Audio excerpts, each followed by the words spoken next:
오늘 본문은 빌립과 나다나엘이 예수님의 제자로 부름을 받는 장면입니다. 그런데 우리가 알고 있는 예수님의 12제자 이름이 베드로, 안드레, 야고보, 요한, 빌립, 바돌로메, 마테, 도마, 야고보, 시몬, 유다, 그리고 가룟 유다, 이렇게 12명입니다. 빌립은 들어있는데 나다나엘은 들어있지 않습니다. 그러면 어떻게 된 겁니까? 오늘 본문에 보면 분명히 예수님의 제자로 부름을 받는데 예수님의 공식 이름, 제자들 공식 이름 12명 속에는 들어있지 않습니다. 어떻게 된 겁니까? 예수님의 12제자 중에 바돌로메가 있습니다. 바는 아들이란 뜻이고요. 돌로메의 아들이라는 뜻으로 기록되어 있습니다. 이 돌로메의 아들이란 말이지 이름은 없는데, 그래서 많은 성경학자들이 추정하기를 이 돌로메의 아들 바돌로메가 바로 나다나엘이다, 그렇게 추정을 하고 있습니다. 그 이유는 예수님의 제자들의 이름이 거론될 때마다 다른 사람의 이름은 다 똑같이 나오는데 바돌로메가 나올 때는 나다나엘의 이름이 등장하지 않고, 나다나엘의 이름이 기록된 때는 바돌로메의 이름이 빠져 있습니다. 그래서 이 제자들이 기록을 할 때 그 이름, 보통 이름이 2개씩 이렇게 가지고 있었거든요. 헬라식 이름이 있고 유대식 이름이 있고 또 뭐 로마식 이름이 있고 그러다 보니까 편한 대로 불렀는데, 그래서 이 나다나엘이 바돌로메다, 그렇게 인정을 하고 있습니다. 오늘 본문을 읽으면서 우리가 반복되는 단어가 하나 있습니다. 예수님이 빌립을 만나러 오셔서 그를 보시고 부르시고, 또 나다나엘이 예수님께로 나오는 것, 그를 보시고, 이 본다라는 말이 반복됩니다. 이 본다라는 말은 우리가 시력을 가지고 보는 게 있죠. 2.0으로 보이는 사람이 있고, 몽골 사람은요 7.0까지 있대요. 눈이 얼마나 좋은지, 우리는 저기 끝에 있는 게 사람인지 동물인지 모르는데 몽골 사람은 실제로 실험한 걸 제가 영상을 봤는데 그 사람이 무슨 색깔 양말을 신고 있는지를 다 분간하더라고요. 그 시력으로 측정하면 7.0이랍니다.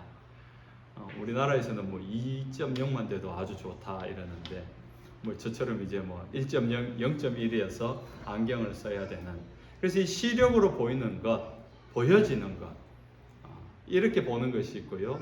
또 하나는 의미 있게 주목하여 눈여겨보는 것이 있습니다. 좀 구분이 됩니다. 오늘 본문에 이 예수님이 제자들을 보고 제자들이 예수님을 바라보는 것, 이 엠플럽사스라는 헬라어인데 이 주목하여 보는 겁니다. 의미심장하게 눈여겨보는 것입니다. 이렇게 주님을 눈여겨볼 때 빌립은 예수님의 제자가 되었고, 또 나다나엘이 예수님을 만났을 때, 그 예수님을 만났을 때 제자가 되었습니다. 성경이 눈여겨보는 것, 주목하여 본다는 말이 생각보다 많습니다. 사도행전 3장에 보면은 성전 미문에서 구걸을 하던 안전뱅이 지체장애자가 예수님을 주목하여 말씀을 전한 베드로와 요한을 주목하여 보잖아요. 그때 예수님의 이름을 전하면서 그가 낫게 되고 예수 그리스도를 믿게 되고 뛰면서 바로 그 순간에 성경으로 뛰어들어가 예배하는 장면을 봅니다. 사도 바울이 빌립보 동네로 들어가서 복음을 전하는데 그 말씀을 너무 사모하면서 주목하여 듣고 있는 자주장사 루디아가 주님을 만납니다. 그리고 그날 예수를 믿게 되고 빌립보 교회에 교회를 세우는 설립자가 됩니다. 우리의 시선으로 보여지는 게 아니라 주님을 주목하여 볼 때 주님을 만날 수 있고 주님을 경험할 수 있습니다. 오늘 우리 사랑하는 스크랜턴 성도 여러분들이 이 예배를 통하여 주님을 주목하여 보시기 바랍니다. 그 주님이 보여지고 들려지고, 그래서 여러분 모두가 예수의 제자가 되시기를 주님의 이름으로 축원합니다. 네 번째로 제자가 된 빌립이 예수님의 제자가 되는 과정은 예수님이 그를 먼저 부르십니다. 오늘 보면 43절에 보면 빌립을 만나 이르시되 나를 따르라 합니다. 여기서 예수님이 빌립을 만나 할 때 만나다라는 말이 헬라어로 휴리스케이, 이 말은 그냥 단순하게 오다 가다 만난 게 아니라 목적을 가지고 예수님이 만나셨다는 겁니다. 빌립이 있는 곳으로 의도한 목적을 가지고 일부러 찾아오셔서 빌립을 보고 그에게 나를 따르라 제자로 콜링했다라는 것입니다. 예수님은요 늘 이렇게 먼저 찾아오시고 목적을 가지고 만나주시는 분입니다. 요한복음 4장에 보면은 사마리아 여인이 이방인으로서 또 그의 행실이 옳지 못한다 해서 사람들에게 소외당하고 그 사람들이 시선을 피해서 그 뜨거운 한낮에 물을 길어 나오잖아요. 그런데 예수님이 이 여인을 만나려고 그 만날 목적을 가지고 사마리아 광야를 지나가서 그 여인을 만납니다. 여기 얼마나 놀라운 하나님의 예수님의 마음이 감동이 되는가 하면은 한번 생각해 보십시오. 이 여인은 그 수가성에서 그냥 아침부터 그냥 허드렛일을 하다가 그냥 사람들 시선이 없는 발길이 없는 곳에 시선이 그냥 싫어서 한낮에 물길로 혼자 나온 겁니다. 근데 이 여인을 만나려고 예수님이 언제부터? 최소한 그날 아침부터 예루살렘부터 걸어가가지고 이 여인을 만나려고 이 여인은 아무 생각 없이 물길로 나왔는데 예수님은 이 여인 한 명을 만나려고 반나절을 걸어온 겁니다. 이것이 우리를 만나러 오시는 예수님의 마음이라고요. 갑자기 주님의 눈에 띄어서 너 나 따를래? 빌립에게 너 나를 따라오너라 그렇게 말한 것이 아니라는 거죠. 적어도 그날 아침부터 준비해서 만난 것처럼.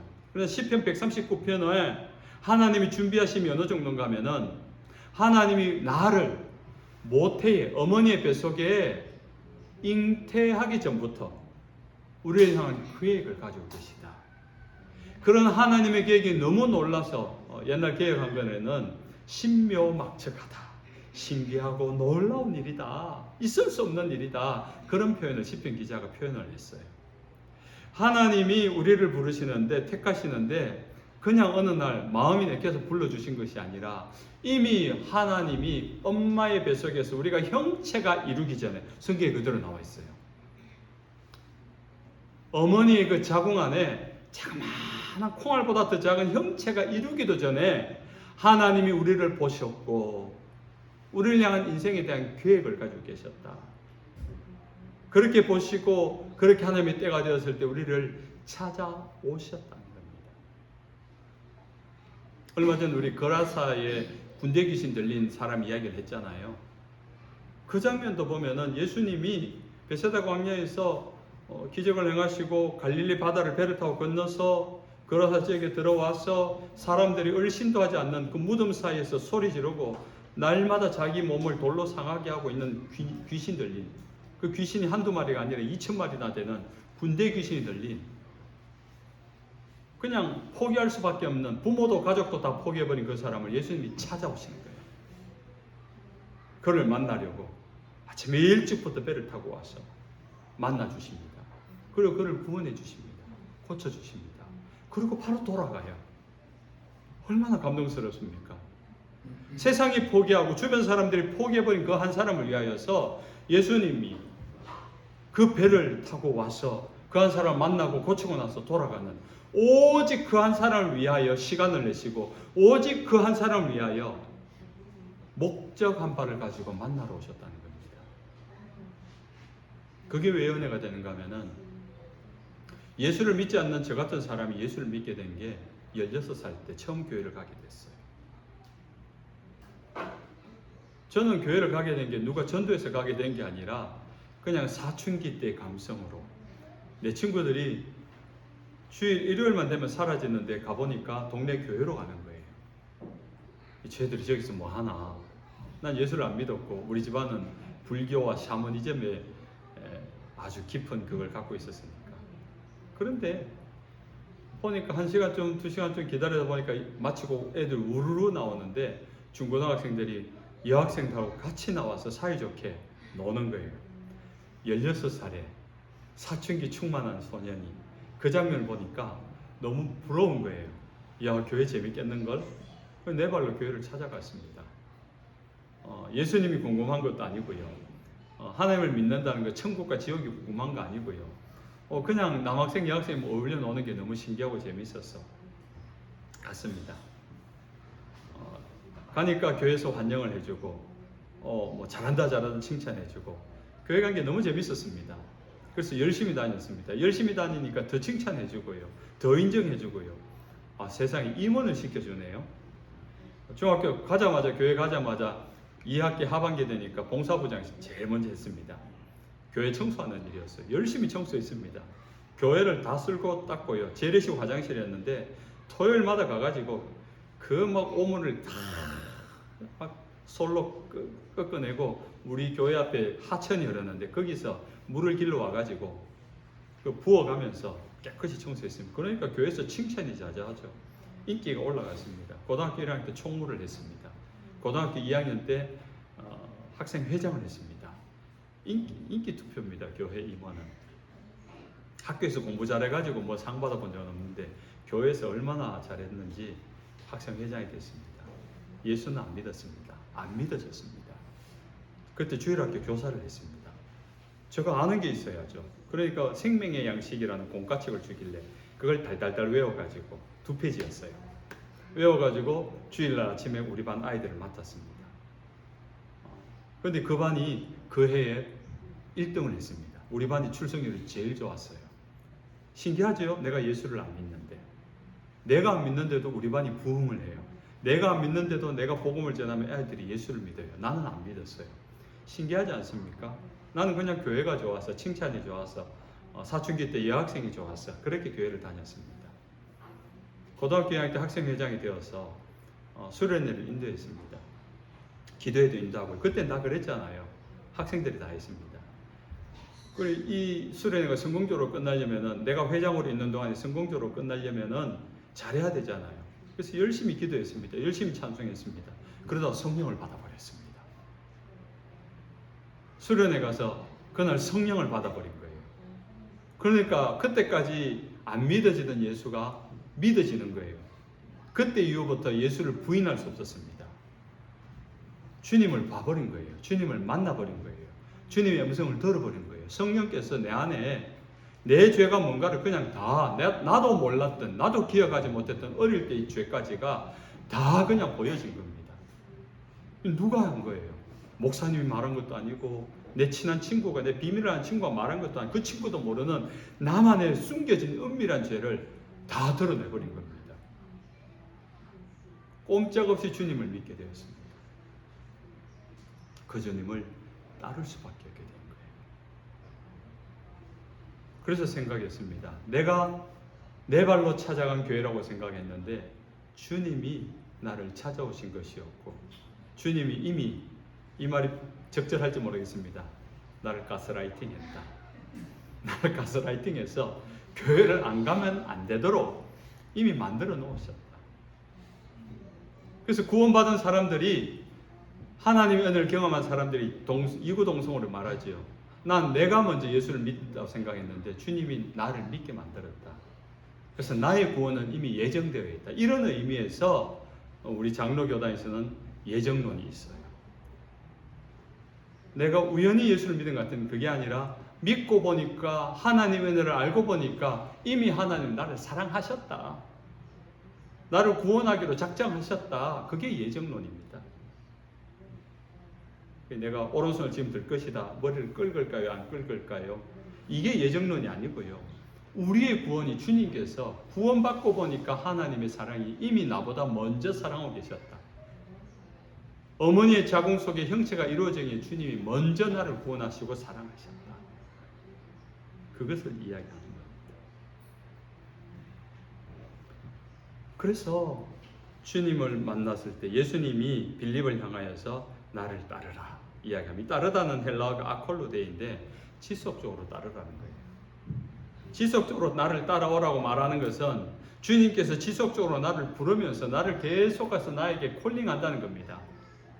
한번 예수를 믿고 고백한 자들 주님이 부르셨어요. 근데 그 부르심이 그때 한번 부름으로 끝났다는 것이 아니면 나는 할 거 다 했다, 끝났다는 것이 아니라 여전히 주님이 그분을 부르고 있다는 거예요.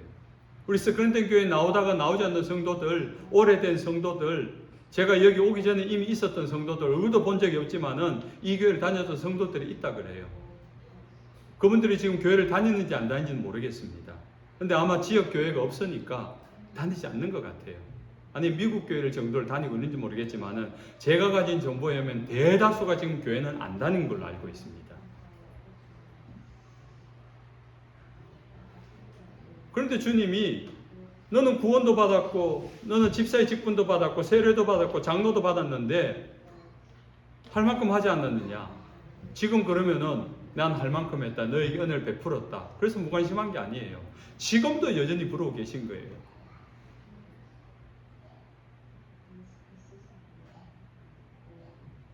그래서 우리 교회를 안 나와도 적어도 스크랜턴 교회가 세워지고 이 교회에 왔던 등록했던 분들, 교회를 왔던 분들에 대해서는 계속해서 제가 주일마다 설교 영상을 보내는 이유, 안부를 묻는 이유가 여기 있습니다. 그들 대부분이 응답하지 않습니다. 반응하지 않습니다. 보는지 안 보는지 모르겠습니다. 그들이 보기 때문에, 그들이 반응하기 때문에 보내주는 것이 아니라 그들의 반응과 관계없이 스크린턴 교회의 존재 이유입니다. 그들을 위해서 귀들을 멈추지 말아야 되는 이유, 그들을 향해 관심을 가지는 것을 멈추지 말아야 되는 이유, 복음을 계속해서 전해야 되는 이유. 왜? 그것이 주님이 우리를 향한 마음이고 자세이기 때문에. 멀어졌고 나오지 않아서 오래되어서 소원해진 것 같아도 주님은 여전히 부르고 계심을 믿으시기 바랍니다. 그래서 언제든지 우리는 그 부름 앞에 나올 때 또다시 하나님의 은혜는 시작되는 거예요. 지금은 은혜의 시대예요. 지금은 성령의 시대예요. 그래서 우리가 죄를 지어도 잘못해도 주님 앞에 회개하면 즉시 용서받습니다. 다시 그 은혜가 회복돼요. 그런데 그것이 끝날 때가 있어요. 주님이 이 땅에 오시는 날은요, 회개하고 싶어도 회개 못합니다. 이 회개라는 거요, 주님께서 은혜를 주셔야 회개할 수 있어요. 로마서 말씀에 하나님의 은혜를 거두어가 버린 사람은요, 그 음란함 속에, 그 상실한 마음 속에 그냥 내버려 두사. 세상에서 가장 불쌍한 사람이 로마서에 나와요. 하나님의 복음이 들려져도, 하나님의 용서가, 하나님의 구원이, 하나님의 말씀이 들려져도요, 도무지 반응 안 하고 계속 외면하는 사람이 있어요. 지금은 기회입니다. 지금은 기회가 남아 있어서 거기에 반응하면 나오면 하나님의 은혜가 회복됩니다. 근데 계속해서 그것을 밀어내고 강박하고 거부하고 거절하잖아요. 그 상실한 마음대로 세상의 탐욕이 좋고 세상의 쾌락이 좋고 세상의 재미가 좋아서 계속해서 하나님의 은혜를 밀어내는 그 사람, 아직은 기회가 남아 있어요. 그들도 구원하기 원하는 게 하나님의 마음입니다. 그래서 주님이 지금 부르고 있다고요. 근데 정말 악인은요, 끝까지 거절합니다. 하나님께 돌이킬 생각 안 합니다. 그대로 쭉 가는 거예요. 주님 오시는 날, 심판날, 바로 심판으로 직행되는 겁니다. 그때는요, 회개할 기회가 없습니다. 회개하는 것도 하나님의 은혜 주셔야만 할 수 있어요. 그러면은 주님 오시기 전까지는 마음대로 놀다가 그때 회개하고 돌아오면 되겠지 하는 사람들의 마음이 있어요. 저도 옛날에 그랬거든요. 그럼 되지 않겠나 하는데 더 어려워집니다. 주님이 말씀하셨잖아요. 말세에 믿음을 보겠느냐. 여러분 어릴 때 생각해 보세요. 교회 가면은 낭만이 있었잖아요. 여름 성경학교 하고 교회 가면은 그래도 은혜가 있고 감동이 있는데 요즘 교회에서 그런 은혜, 감동, 그런 낭만이 있습니까? 점점 힘들어져요. 내년은 더 힘들 겁니다. 10년 뒤는 더 힘들 겁니다.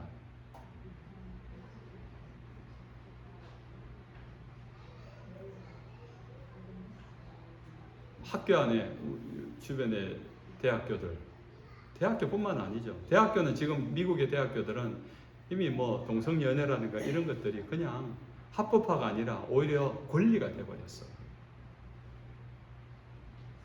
소수자들의 말과 의견을 권리로 받아들이고 존중하는 반면, 그러면은 더 많은 다수자들의 의견도 의견으로 존중해줘야 되는데, 좀 미국 법을 내가 이해를 못하겠는데, 이 소수법이 다른 많은 대다수의 법보다 더 우세하고 있어요. 정치권에서도 그렇고요, 사회에서도 그렇다는 거 여러분 못 느끼십니까?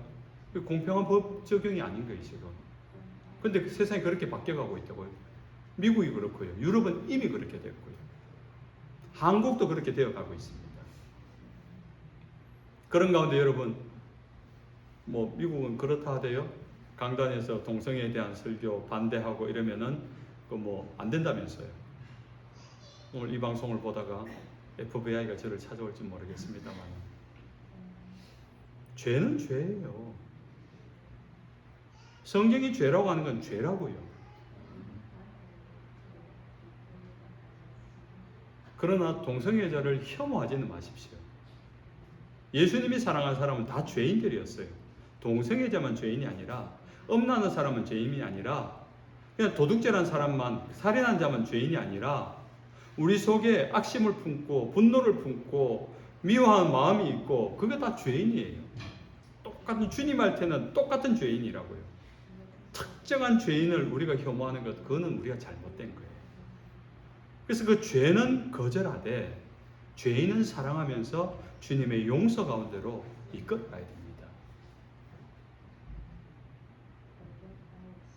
그래서 그는 뭐 동성적인 것은 고칠 수 없는 병이다라는 사람도 있고요, 그거는 뭐 DNA 이상이라는 사람도 있고요, 뭐 여러 가지 있지만은 분명한 것은 죄라는 겁니다. 하나님이 죄라고 하셨고요, 거마라고 하셨거든요.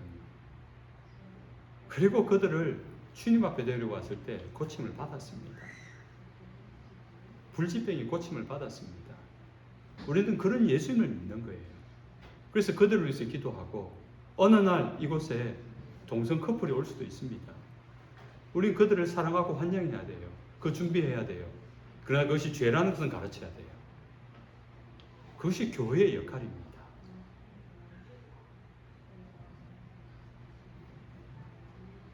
주님이 우리를 부르신 그 지속적인 부르심 앞에 빌립이 지속적으로 반응하면서 순종하면서 따라갑니다. 이것이 제자의 삶입니다. 예수님의 제자가 된 빌립이 가장 먼저 한 일은 가장 친한 친구 나다나엘에 가서 이 예수님을 소개하는 겁니다. 이 마음 여러분도 다 아실 거예요. 어딘가 이렇게 볼일보러 갔다가 우리 친구들이 교환학생들이 미국에 와서 스크랜턴에 와서 맛있는 거 좀 많이 먹었어요? 먹었어요? 뭐가 맛있어요? 미국 와서 지금 먹은 것 중에 뭐가 맛있어요? 기억에 남는 거? 응? 스테이크? 뉴욕 스테이크 먹고 왔어요? 오, 뉴욕 스테이크가 맛있대요. 뉴욕 스테이크 맛있죠. 어제 우리 동네 YG에서 오늘까지 한대요, 집사님. 우리 동네 YG에 오늘까지 행사하는데 고기값이 한 60% 할인을 해요. 그래서 어제 T본 스테이크를, 뼈가 T자로 생겼는데 이쪽은 등심, 이쪽은 안심, 아마 그런 걸로 제가 알고 있어요. 이게 굉장히 비싼 거예요. 어제 보니까 45불짜리 두 덩이가, 제 손보다 더 두껍고 큰데 두 덩이가 20불이에요. 그 두 덩이를 사가지고 어제 우리 5 식구가 맛있게 먹었습니다. 너무 맛있대요. 너무 맛있대요. 이때까지 먹어본 고기 중에 제일 맛있대.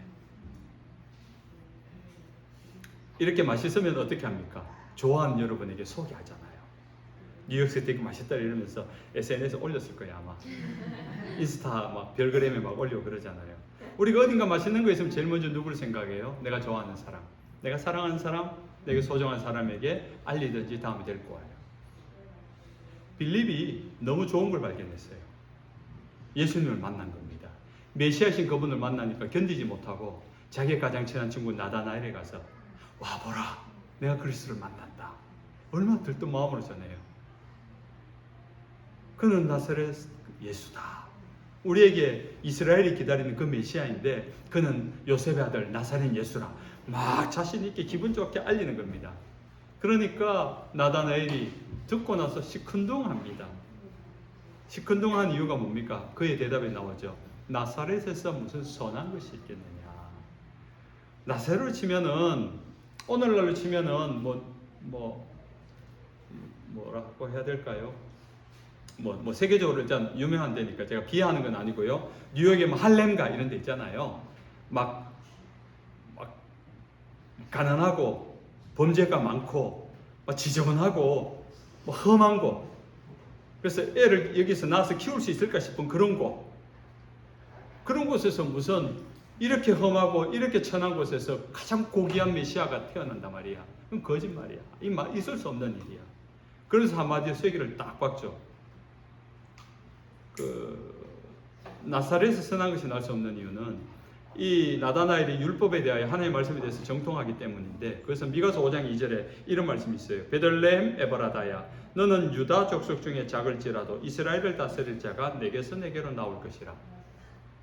메시아는 나사렛에서 태어날 수 없다. 700년 전 미가 선지자가 예언하기를 메시아는 베들레헴에서 태어나게 돼 있다. 그래서 베들레헴 출신이어야 된다. 예수가 나사렛 예수가 아니라 베들레헴 예수라 했다면 나다나엘이 먼저 달려가 봤을 겁니다.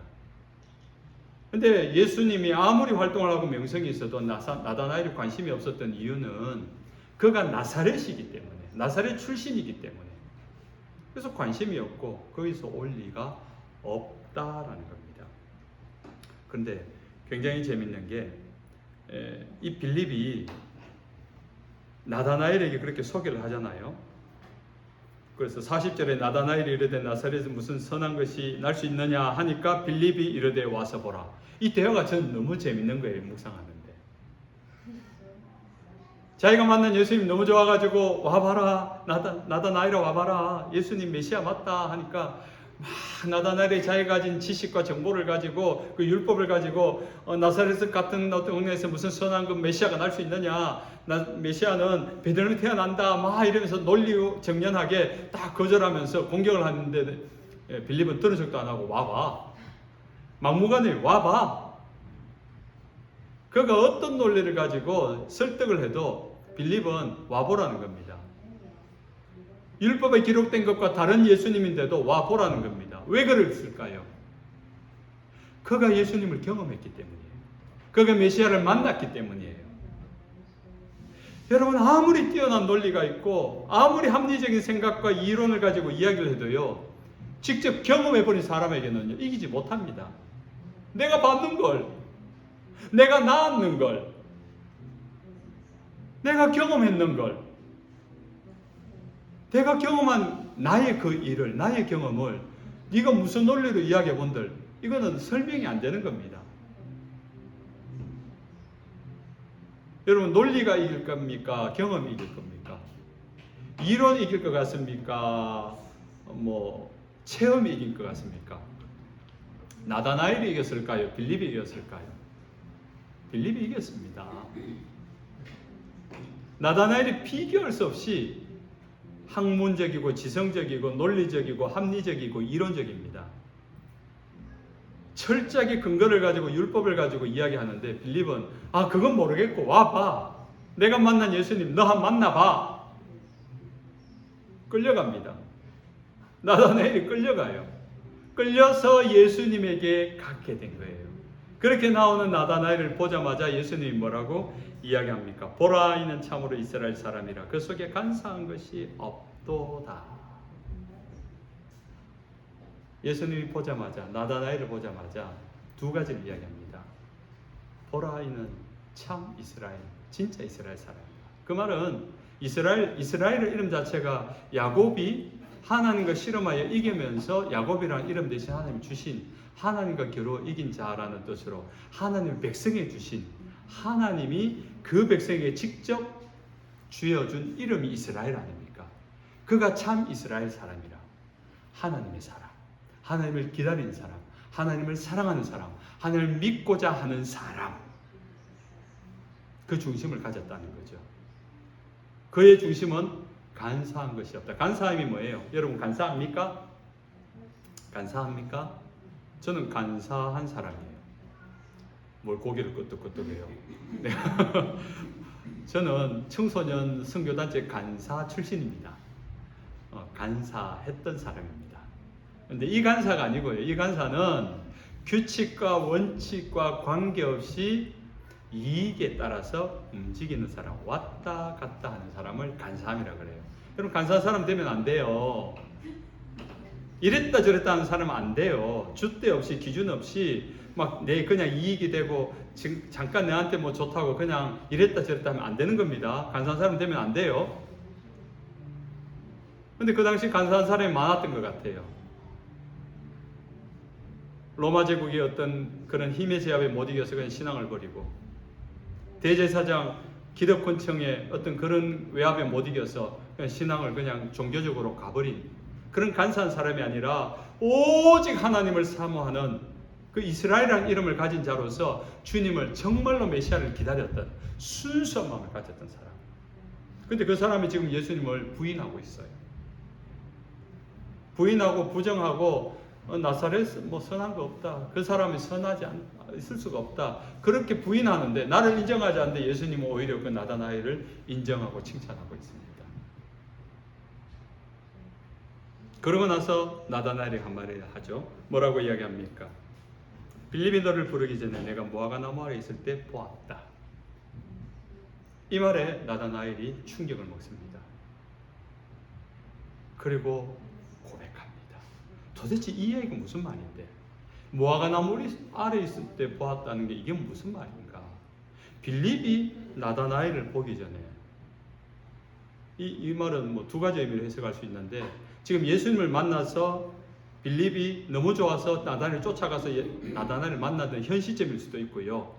아니면 그 이전에 빌립이 나다나엘을 친구 먹기 전에 훨씬 몇 년 전에 예수님이 먼저 보았다는 거죠.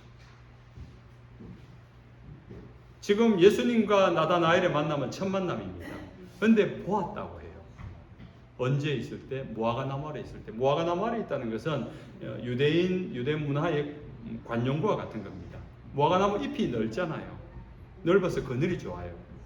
그래서 그 당시에 율법을 공부하는 사람들이 무화과 나무 아래 모여서 그 그늘에서 하나님의 말씀을 공부합니다. 율법 토라라고 하는데, 이 토라는 모세오경, 창세기, 출애굽기, 레위기, 민수기, 신명기, 하나님의 모든 십계명부터 모든 율법이 다 기록되어 있는 그것을 공부하는 겁니다. 그것을 공부하면서 구약의 말씀을 읽으면서 장차올 메시아를 사모하며 기다리면서, 그거 오면 우리를 이 로마의 식민지 아래서 벗어나게 할 텐데, 우리가 하나님의 백성으로서 그 복을 누릴 텐데, 그 주님의 말씀을 따라서 생활하는 것에 대한 고민과 갈등을 가지고 있는, 그것을 날마다 무화과 나무 아래 나아가서 공부하고 묵상했던 나다나엘의 모습을 예수님이 보았다는 거죠. 그가 얼마나 주님을 갈망하는지, 그가 어떻게 다시 오실 메시아를, 이 땅에 오실 메시아를 기다리고 있는지를 그건 하나님만이 아시는 일인데, 그걸 지금 나다나엘과 하나님밖에 모르는 그 일을 예수님이 보았다 그러니까 어장창 자신의 이론도 논리도 다 무너져 버린 거예요. 그가 정말 메시아구나. 하나님 아니고서는 알 수 없는 그 일을 주님이 알고 계신다는 사실을. 그래서 당신은 하나님의 아들이시요 당신은 이스라엘의 임금이로서 다 고백합니다. 여러분, 주님이 행하신 일들이 때로는 우리가 세상에서 만난 사람들이 막 무례하고 강박하고 고집스럽고 이런 사람이 있어도요, 그 중심이 이렇게 간사함이 없는 사람이 있어요. 뭐 특별히 좀 적절할지 모르겠지만은 뭐 조폭들 있잖아요. 막 여기에 착하게 살자, 의리 뭐 이렇게 적어놓고 이런 막 하는 사람들 있잖아요. 이런 조폭들이요, 그래도 의리 하나는 있잖아요. 의리 하나는.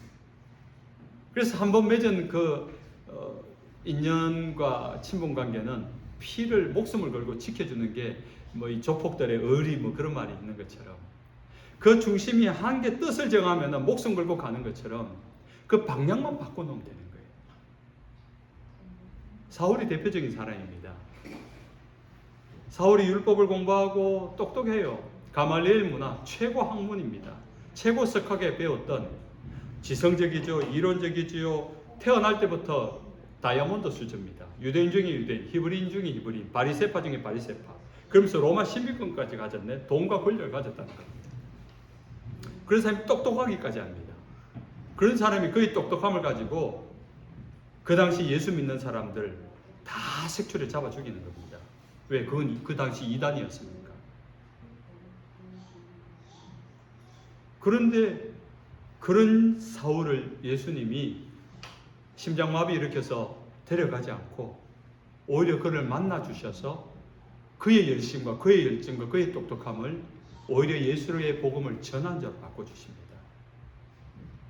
저돌적이고 돌진적이고 화살표 방향을 주님을 향하여 바꿔놓은 겁니다. 목숨 걸고 예수 믿는 자들을 잡아 죽이던 그의 인생을 예수님을 위하여 목숨을 거는 사람을 만들어버린 것, 그것이 주님의 방법이라고. 그래서 우리는 교회에서 사람들을 볼 때 교회에 어떤 사람이 오든지 뭐 홈리스가 오든지 뭐 살인자가 오든지 전과자가 오든지 볼 때 그의 겉모습만 보면 안 돼. 그의 열정을 보고 그의 중심을 보고 저 코드 하나만 바꿔놓으면은 정말 저의 열정, 그 열심, 그 마음이 주님을 향해 쓰일 텐데 우리는 그 가능성을 봐야 돼요. 일명 평강공주 신드롬이라고, 바보 온다를 보지만은 바보 남편을 본 게 아니라 그의 바보스러움만 바꿔놓으면 고골의 장소가 될 수 있겠다를 본 것이 평강공주의 해안이었어요. 그래 지금 보여지는 그 사람의 그 모습만 보지 말고 그 속 사람의 바뀌어질 내면을 보면서 우리는 기도해줘야 되고 기다려줘야 되고 격려해줘야 되는 이유가 여기 있습니다. 너무 놀라워하며 고백하는 나다나엘에게 예수님은 한마디 더 합니다. 너를 무화과나무 아래에서 보았다므로 믿느냐? 이보다 더 큰 일을 보리라. 놀라운 말씀이죠. 아무도 보지 않을 그때에 무화과나무 아래에서 고민하고 갈망하던 그 모습을 본 것으로 그걸 내가 안다고 네가 놀라느냐? 넌 앞으로 더 놀라운 걸 보게 될 것이다.